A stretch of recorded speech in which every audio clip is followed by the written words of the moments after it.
Hello, everybody. This is Mr. Fincher. This is actually our last lesson that we get to talk about, and it's an addendum. Everybody say addendum.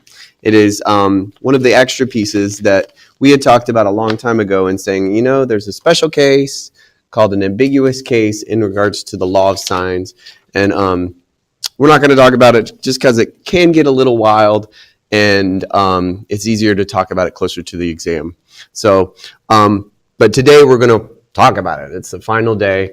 Again, it's when you have law of signs, you can use it in specific situations, and we kind of avoided this because it's a bad word spelled backwards. So we wanted, and we knew it was super rough and had so many different possibilities. So we're going to go through this whole idea, but first, try to remember what law of signs said. And what was the law of sign?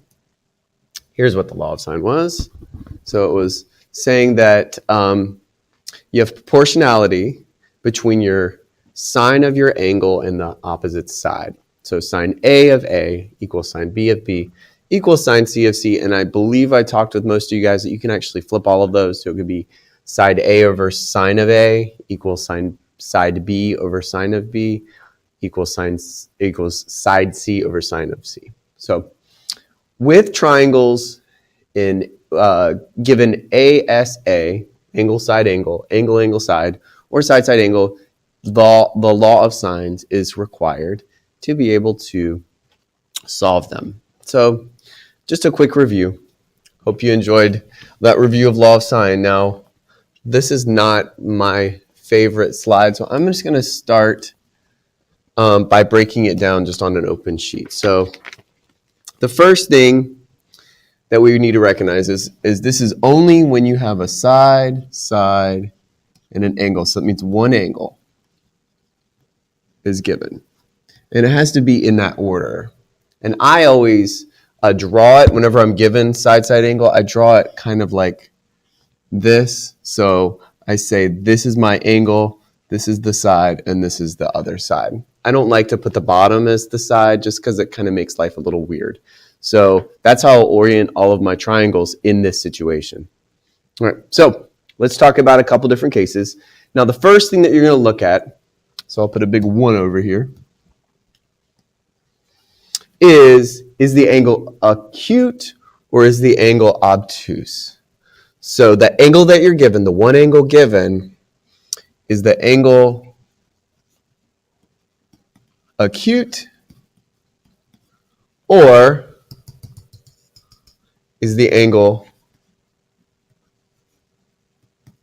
obtuse? Okay, so those are the two situations. Remember, acute means between 0 and 90, and obtuse means between 90 and 180. So what is the second thing you're going to look at? So say you're over here at obtuse. You realize the angle is obtuse. So what are some other things you can look at? For number 2, actually it's the same question for both, so I'll go ahead and do it for both. I'll do it in a different color. Let's do green. The second question that you're going to ask yourself after you figure out which column this is in, you're going to say, is the opposite side, I'm going to use OPP for opposite side just because I'm going to run out of space. I know it. Opposite side smaller than the other one, or is the opposite side larger? Okay, so when I'm talking opposite side, I'm talking about this guy. So again, you're going to ask when the angle is acute, you're going to say, is the opposite side smaller?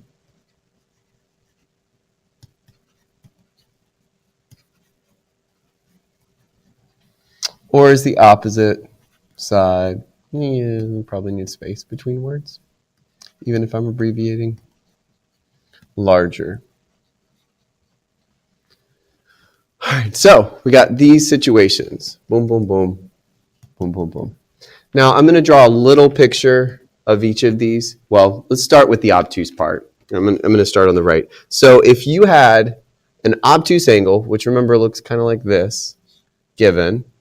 So angle, that's your angle. And then you have this side given, but this side right here is small. This side is bigger than this side. So opposite of this angle is smaller. So actually that looks like it's about the same. So I'd have to make the line smaller. So let's visually, well, it's still close. Let's just stay there.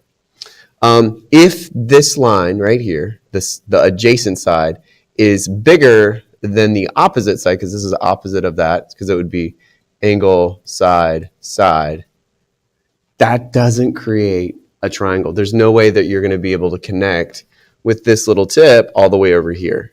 Okay, even if it's a small side over here, you're not going to be able to connect. So what's nice about that is you get to say no solution, okay? No solution, that's not going to happen. That's not possible. So that's a nice situation. If you get the SSA situation, you realize you have an obtuse angle, and oh, the opposite side of the angle is smaller. No solution. Done. Don't have to solve. Don't have to use law of sine at all. All right. What if it is larger? And that kind of makes sense. Like if you have this is our angle, this is our side, and then this one is larger. As long as it's, so the angle and the side, if this is, the opposite side is larger, then you're just going to have one set of solutions. So that means you're going to have, little a, little b, little c, and then you're going to have big A, big B, big C. And so you don't have to stress about it. That's law of sines. You're done. All right. So angle is obtuse is kind of nice. When it gets a little wild is when the angle is acute. Okay, so I kind of started with the easy side. If the angle is acute, well, let's talk again about opposite side is larger. So if the opposite side is larger, then we're going to have something where you have acute. Oh, I should probably use the same black. So this is an acute angle, and the opposite side is larger. I'm just showing that this is the angle given, this is the side, this is the side.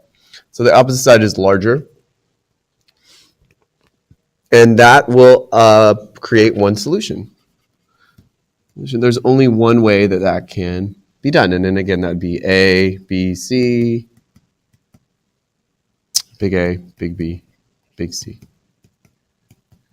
So those are the possibilities for angle is acute, opposite side larger. Also, angle is obtuse, opposite side smaller, opposite side larger. Great. Seems pretty straightforward. Well, guess what? This first situation that I've saved until last is where we get to an ambiguous case, okay? If we are told that we have an angle that is acute and then the side opposite of that angle is smaller, then here's what happens. We're going to have this being larger. Maybe I should make it a little bit different. I'll make it like this. This is larger than that. So hopefully visually you can see my angle, my side. This side is smaller than that side. Well, you actually have three cases here.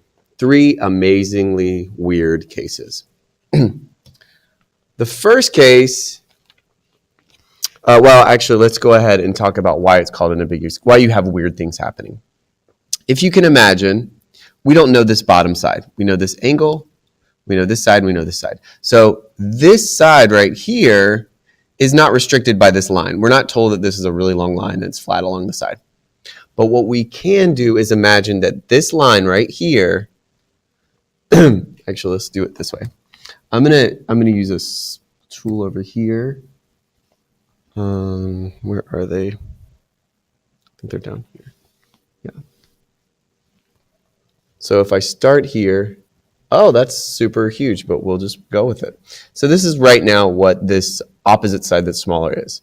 It's actually possible for us to swing this way and have a second triangle created with the same angle side and side. And that's why they call this the ambiguous case. It's possible for you to have this and this angle.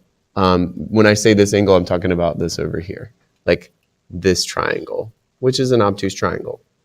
Super scary to think that there are two possibilities for this. We'll continue this in the next video.